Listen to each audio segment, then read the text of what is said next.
பறையர் சாதி பற்றும் பெருசாதி நட்பும் பறையர் பேரினம் ஒன்று கூடும் பறையர் வாழ்வுரிமை அரசியல் மாநாடு நாள் மே 31 சனிக்கிழமை காலை 10 மணி முதல் 1 மணி வரை.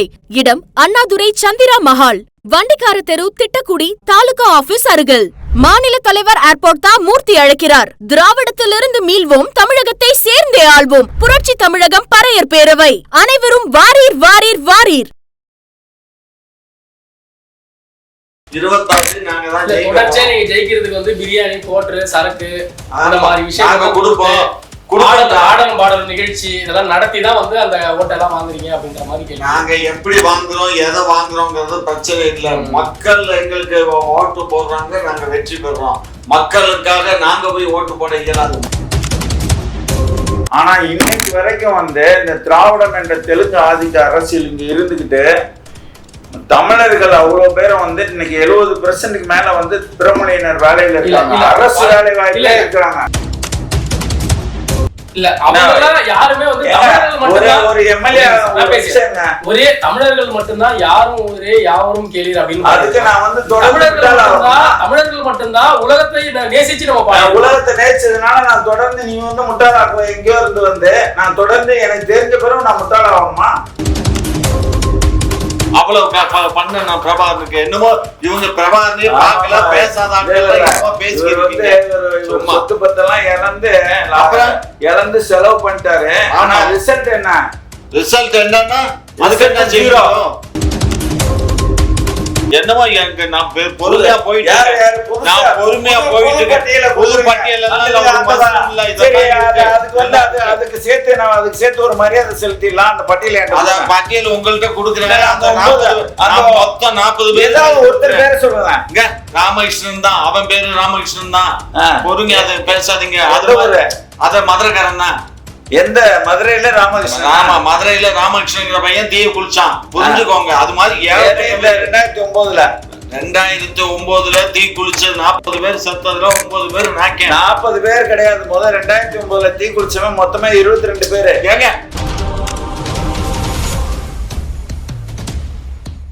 உச்ச நீதிமன்றம் இடிக்கு வந்து நீங்க போக கூடாது அப்படின்னு சொல்லிட்டு தடை போட்டிருக்காங்க. உச்ச நீதிமன்றம் களத்துல வந்து பாக்கல, டாஸ்மாக் கடையில வந்து பாக்க சொல்லுங்க. பாட்டிலுக்கு 10 ரூபா வாங்கவே இல்லையா இந்த ஆட்சியில? சொல்லுங்க. பாட்டிலுக்கு 10 ரூபா நாங்க வாங்கவே இல்ல. மக்கள் தீர்ப்பு, மகேசன் தீர்ப்பு நீங்க தான் சொல்றீங்க.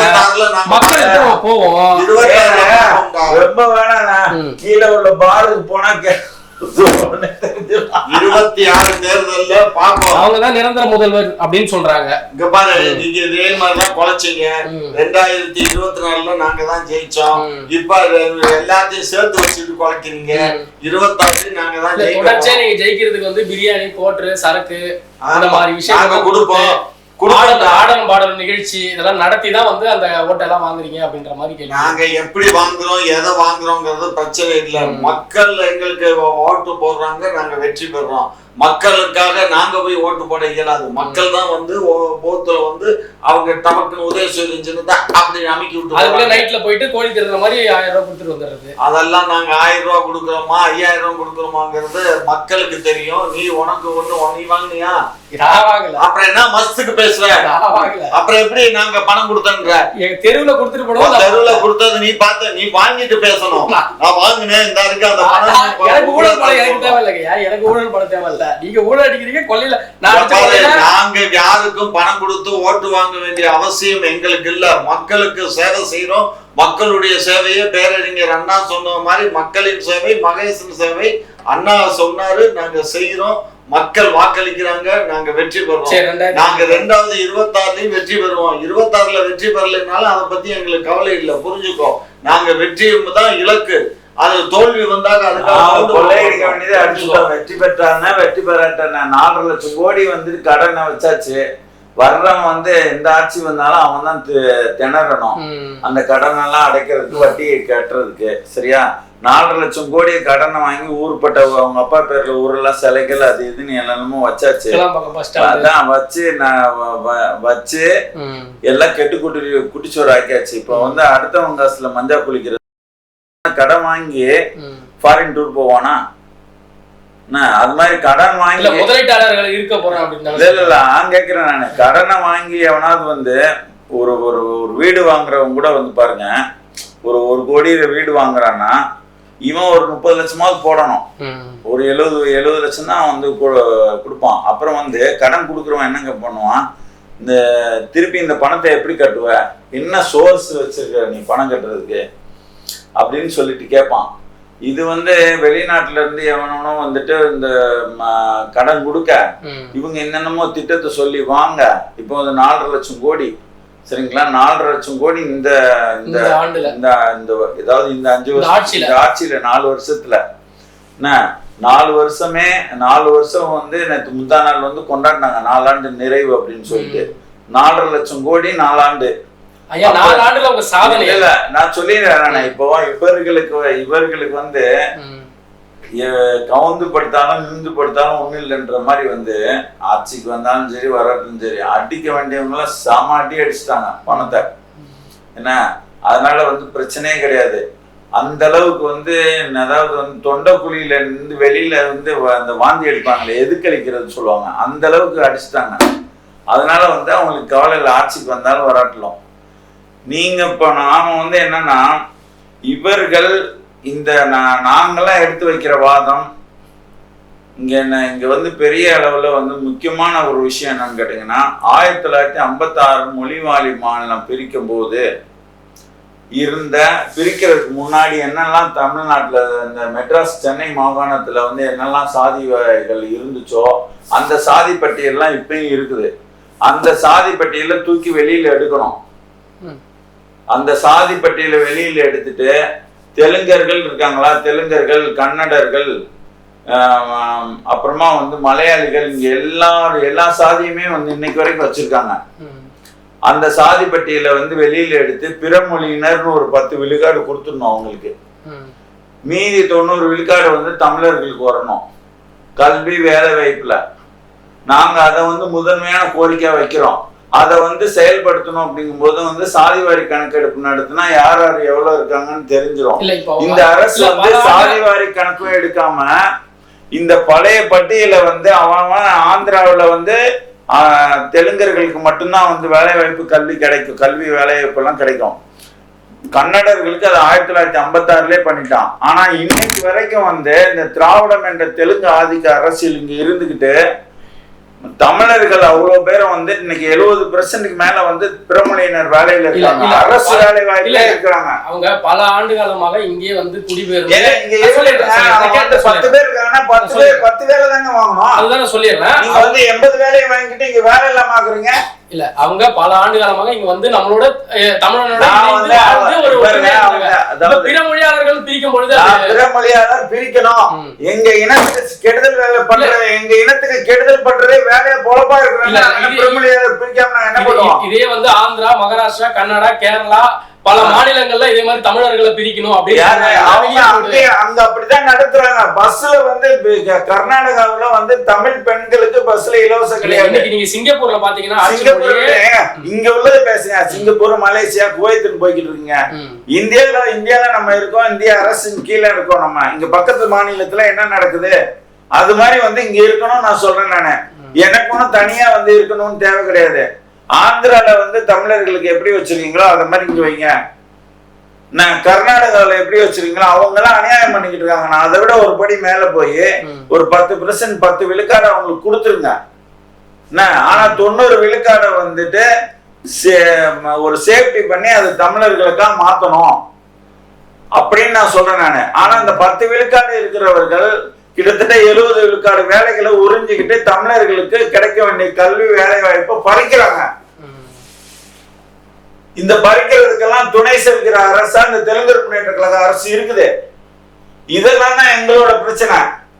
சரிங்களா? இவர் போய் நிர்மலா சீதாராமன் பார்த்தாலும் பார்க்காட்டிலும் வந்துட்டு 2 ஜாடிக்கு ஏத்த மூடி மாதிரி ஏதோ நடக்க போகுது. அதெல்லாம் எங்களுக்கு பெரிய பிரச்சனை கிடையாது. இப்போ 1956 மொழிவாரி மாநிலம் பிரிச்ச உடனே கர்நாடகால மாத்திட்டாங்க. அதே மாதிரி இங்க மாத்தணும். இங்க மாத்துறதுக்கான சாத்தியக்கூறுகள் இருக்குங்களா? ஏன் மாத்தினா என்ன, மாத்தலாமே, என்ன இருக்கு? பிறமொழியாளர்னு இவர் சொல்ற மாதிரி எல்லாம் அப்படிங்க எல்லாம் எல்லாமே தமிழர்கள். பிற மொழியாளருங்கிறதெல்லாம் இங்க ஒன்றும் தமிழ்நாட்டில் இல்லை. நான் தான் வந்து தமிழன் தான், முதலமைச்சர் தமிழன் தான். நாங்கள் எல்லாம் கிட்டத்தட்ட ஒரு 1000 ஆண்டுகள், 20,000 2000 கல் தோன்றி மண் தோன்றா காலத்தே கம்மாவா நாயுடு வந்து சேர்ந்தாங்களோ. ஆமாங்க. அப்படின்னா தமிழ் வந்துச்சோ, தமிழ் வந்த அன்னைக்கே தெலுங்கு வந்துச்சு, தெலுங்கு வந்த அன்னைக்கே மலையாளம் வந்துச்சு, மலையாளம் வந்த அன்னைக்கே தூள்வம் வந்துச்சு, எல்லா மொழி குடும்பமும் வந்துருச்சு. ஆகையினால நாங்க எல்லாமே தமிழர்கள் தான். ஆனால் நாங்க பிறப்பால் தமிழர்கள். ஆனால் அந்த மொழியை நாங்க கற்றுக்கொண்டவர்கள், தெலுங்கு மொழியை தமிழகத்தில் வாழ்கின்றவர்கள் கற்றுக்கொண்டவர்கள். நாங்க ஒன்றும் அந்த ஆந்திர பிரதேசத்துல இருந்து இங்க வரல. ஏன்னா இது எல்லாம் ஒரே இதாக தான் இருந்த காலம். ஆந்திரா, தமிழ்நாடு, கேரளா, இது சென்னை மாகாணமா இருந்தது. ரொம்ப அரைக்காதீங்க, மாவை ரொம்ப அரைக்காதீங்க. ஆந்திரால வந்து கிரைண்டர்ல போட்டு அரைச்சிட்டு இங்க வாங்க. இலங்கை கூட கர்நாடகால அந்த கிரைண்டர்ல போட்டு அரைச்சிட்டு இங்க வாங்க. இதெல்லாம் மட்டும் எங்களை மாவை அரைக்காதீங்க. மாகாணத்தோட தான் இருந்தது இலங்கை. சென்னை மாகாணத்தோட ஒரு பகுதி இருந்தது. இங்க இருந்துதான் ஆட்சி நடந்தது. சரியா? அதனால இவங்க பேசுறது எல்லாம் வாய் புளிச்சதோ மாங்காய் புளிச்சதோன்னு பேசி, இது ஒரு டயலாக் அப்பப்போ விட்டுருவாரு. வாய் புளிச்சதோ மாங்காய் புளிச்சதோ. பக்கத்துல அந்த ஆந்திரா போயிட்டோம்னா வந்து அங்க வந்து தமிழர்களுக்கு இவ்வளவு வேலை வாய்ப்பு, கல்வி, ஒரு எம்எல்ஏ ஆக முடியாது. இல்ல யாருமே வந்து ஒரு எம்எல்ஏ ஒரே தமிழர்கள் மட்டும்தான், யாரும் ஒரே யாவரும் கேளீர் அப்படின்னு. அதுக்கு நான் வந்து தமிழர்கள் மட்டும்தான் உலகத்தை நேசிச்சு நம்ம உலகத்தை நேசிச்சதுனால நான் தொடர்ந்து நீ வந்து முட்டாளாக்குவ எங்கேயோ இருந்து வந்து நான் தொடர்ந்து எனக்கு தெரிஞ்ச பிறகு நான் முட்டாளாகணுமா? சரியா? யாரும் ஊரே யாவரும் கேள்வின்றதுனால வந்தவன் போனவெல்லாம் ஆண்டது பிரச்சனை இல்ல. ஆண்டு என் இனத்துக்கு துரோகம் பண்றதே வேலையா செஞ்சுட்டாங்க. இப்பயும் நாங்க வந்து உஷாரா கூடாதா? ஐயா நீங்க நல்லா உஷாரா இருங்க. மக்கள்கிட்ட ஓட்ட வாங்க, ஆட்சிக்கு வாங்க. ஒன்னும் கவலை. அது நாங்க வாங்கத்தான் போறோம். உங்களோட தெலுங்கு ஆளுக்கு சேட்டைக்காகவே நீங்க வெளியேற போறீங்க. பார்க்கத்தான் போறோம். உங்களையும் பார்ப்போம், அந்த நாட்டையும் பார்ப்போம். நாட்டை நாங்க தான் ஆளுவோம். உங்களுக்கு ஆளும் தகுதியே இல்ல. யாரு ஆள தகுதி இல்ல? உங்களுக்கு இல்ல, தமிழர்கள் தான். தமிழர்கள் தான் நாங்க ஆண்டுகிட்டு இருக்கோம். உங்களுக்கு இல்ல, யாருக்கும் இல்ல. உங்க ஐயா இன்னைக்கு நாம் தமிழர் கட்சி அங்கீகரிக்கப்பட்ட கட்சியா மாறி மக்களால் நேசிக்கப்பட்ட தலைவனா மாறி இருக்காங்க. அவருக்கு தகுதி இல்ல அப்படின்னு யாரு? சீமானுக்கு. ஏன் அவரு தகுதி இல்லைன்னா எடப்பாடி ஆள போறாரு, யாரோ ஒருத்தர் ஆள போறாரு. சொல்லுங்க. இதெல்லாம் வந்து இப்ப நடக்கிறதெல்லாம் இதெல்லாம் ஒரு ஸ்டேஜ், டிராமா ஸ்டேஜ். திமுக பண்றது டிராமா ஸ்டேஜ் இல்ல. திமுக முழுக்க நாங்க வந்து மக்களுக்காக உழைக்கிறீங்க. மக்களுக்காக தான் உழைக்கிறோம், மக்களுக்காகவே பாடுபடுறோம். மக்களே எங்களை பாக்குறாங்க, அவங்கள நாங்க பாக்குறோம். அதனால நீ எங்களை அதிமுக ஆகட்டும், எம்ஜிஆர் இருக்கும்போது இருந்த அண்ணா திமுக வேற, ஜெயலலிதா இருக்கும்போது இருந்த அண்ணா திமுக வேற, இப்ப இருக்க ஒரு எம்ஜிஆர் இருக்கும்போது இருந்த அண்ணா திமுக மலையாளி எம்ஜிஆரை தலைமையாக கொண்ட அண்ணா திமுக. ஜெயலலிதா இருக்கும்போது இருந்த அண்ணா திமுக கன்னட ஜெயலலிதாவை தலைமையாக கொண்ட அதிமுக. என்ன இன்னைக்கு இருக்கிறது பச்சை தமிழர் எடப்பாடியை கொண்ட அதிமுக. சரிங்களா? அதனால வந்து அந்த அதிமுக, அந்த எம்ஜிஆர் அதிமுக வந்து பிரபாகரனுக்கு உதவுச்சு. ஜெயலலிதா அதிமுக வந்து பிரபாகரனை எதிர்த்துச்சு. சரிங்களா? எம்ஜிஆர் அதிமுக கூட வந்து முல்லை பெரியார் பிரச்சனையில வந்து மலையாள அதிகாரியை நியமிச்சு கொஞ்சம் நல்லது செய்யல. எம்ஜிஆர் அதிமுக வந்து தேவாரம் போன்ற அதிகாரிகளை வச்சு வீரப்பணம் பிடிக்கிறேன்னு சொல்லிட்டு நிறைய வந்து கெடுதல் வேலைகள்லாம் பண்ணுச்சு. சரிங்களா? அது போல வந்து நீங்க வந்து இந்த இப்ப அந்த எடப்பாடி பழனிசாமி வந்து பச்சை தமிழர். சரியா? அந்த பச்சை தமிழர் கையில வந்துட்டு அதிமுக வந்திருக்கு. இவர்களுக்கு வந்து அந்த அதிமுக பலமான அதிமுக தெரியலாம். நாங்க வந்து அத பலமா நினைக்கல. இப்ப பச்சை தமிழர் கையில அதிமுக வந்த பிறகு அந்த கட்சி தான் பலமாகணும். அந்த இப்படி ஒரு கட்சி தான் வந்து அந்த அதிமுக மட்டும் இல்ல, இது யாரெல்லாம் தமிழர் தலைமையில இருக்காங்களோ அந்த கட்சிகள் பலமாக வேண்டும். தெலுங்கர் தலைமையில, கன்னடர் தலைமையில, மலையாளி தலைமையில எல்லாம் வந்து கட்சிகள் இருந்தால் அது இந்த இனத்துக்கு பயன்படாது. ஆனால் மலையாளிகள் தலைமையில கட்சி கிடையாது. கன்னடர்கள் தலைமையிலயும் கட்சி கிடையாது. இருக்கிற மொத்த கட்சியும் தமிழனை ஏமாத்துற கட்சி மொத்தமா தெலுங்கு ஆதிக்கவாதிகள். நீங்க சொல்ற நீங்க ஏன் தமிழ் குடிகள் எல்லாம் நீங்க யாருமே ஒன்றிணையில ஒன்றா இருக்கிறோம். தலித முதல்வர் ஆக்கு அப்படின்னு சொல்லிட்டு பாமக சொல்லுமா, பிசி இது மற்ற கட்சிகள் எல்லாம் சொல்லுவாங்க. நாங்க தலித்துனே சொல்ல மாட்டோம், பறையர். நாங்க தலித் எல்லாம் சொல்ல மாட்டோம், தலித்து அது இதெல்லாம் சொல்லிக்கிட்டு இருக்க மாட்டோம், பறையர். முதல்ல நாங்க அது பறையரோ பல்லரோ இல்லைன்னா தேவரோ அதை நாங்க பாத்துக்கிறோம். சரிங்களா?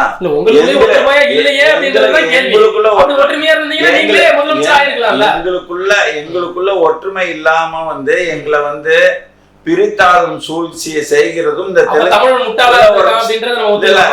ஒரு சரிங்க பிரித்தாளும் சூழ்ச்சியை செய்யறதும் இந்த தெலுங்கு ஆதிக்கவாதிகள் தான்.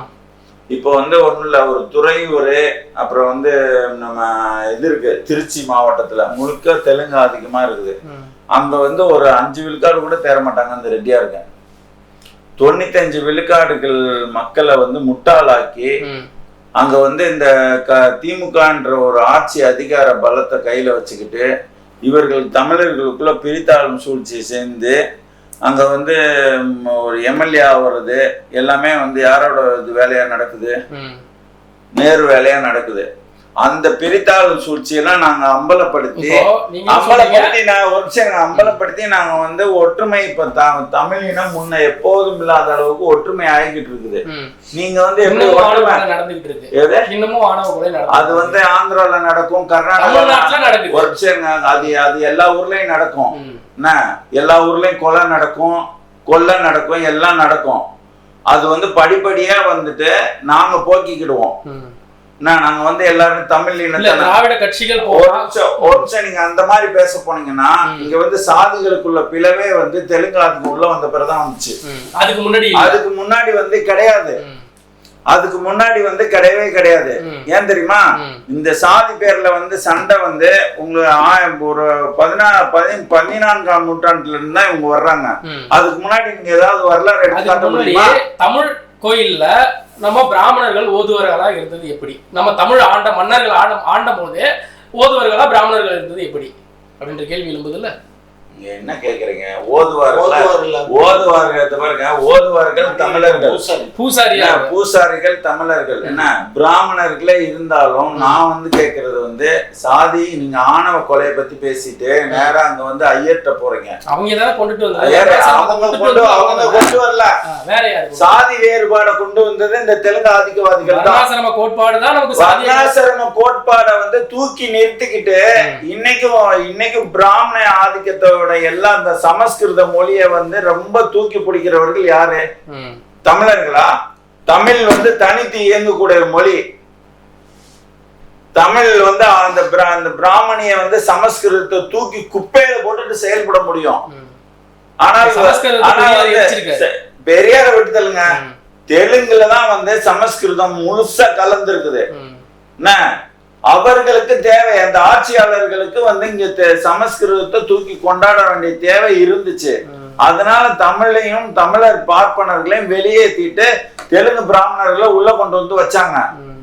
அவர்கள் தீட்டு பார்த்திருப்பாங்க, எல்லாம் பார்த்திருப்பாங்க. அதனால இங்க சாதி வேறுபாடுகள் வந்திருக்குன்னு நாங்க சொல்றோம். அதுக்கு முன்னாடி இல்ல. அதுக்கு முன்னாடி சாதியை தீண்டாம இல்ல, நீங்க வந்ததுக்கு அப்புறம் தான் சாதியை தீண்டாம இருக்கு. என்னைக்கு கோயில் கட்ட ஆரம்பிச்சானோ அன்னைக்கே ஜாதி வந்துருச்சு. சரியா? தீண்டாமைன்னு வந்துருச்சு.